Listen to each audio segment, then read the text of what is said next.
Alright, so if you recently purchased some Supercolor transfers, you know that they come with some instructions down here on the label.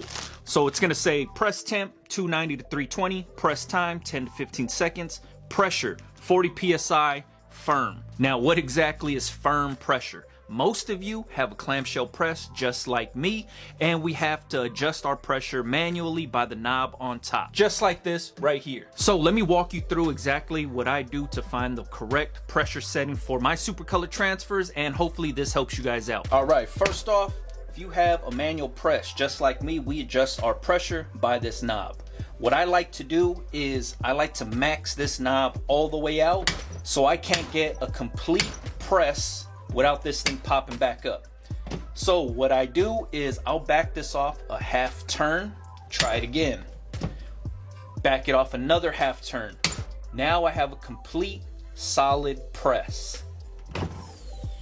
Alright, so that's how I find the heaviest pressure possible for my press. Now, do you have to press Supercolor transfers at a super heavy pressure? You actually don't. For myself, I press it pretty heavy and it's worked for me, but I know that there's been a few people that's backed it off of their heaviest pressure, like maybe a full turn off of their heaviest, and then pressed it down, and they've had great success with that also. What you have to remember is when you have a manual press like ours, these ones that have the knob to adjust the pressure, everybody's pressure setting is going to be a lot different because we can't dial it in with numbers. We can't just punch in 40 psi and then the pneumatic press automatically presses 40 psi onto that shirt. We don't have that luxury by having these manual presses, so you have to fine tune the pressure that works best for you. So it works for me to press at my heaviest pressure at 320 for 15 seconds at the heaviest pressure. Right when it pops up, I pull the drawer out and then peel the backing off right away. So for myself, that's where I find great success. For some others, they have to back it off another turn, maybe a turn and a half, and then press, and then they find that works for them. So one other tip that I'll throw in here is if you've had this problem, and I've had this issue myself,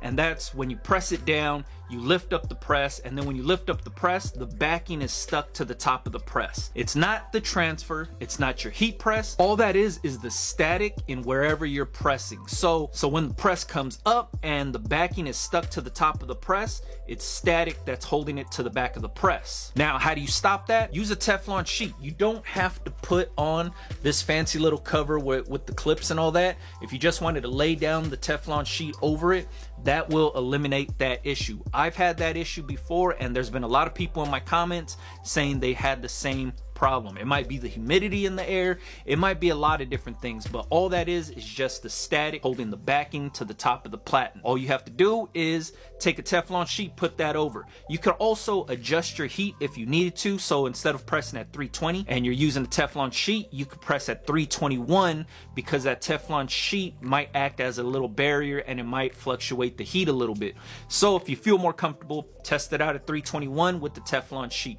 I still press 320, 15 seconds with the Teflon sheet, and I've had no issues whatsoever, all right?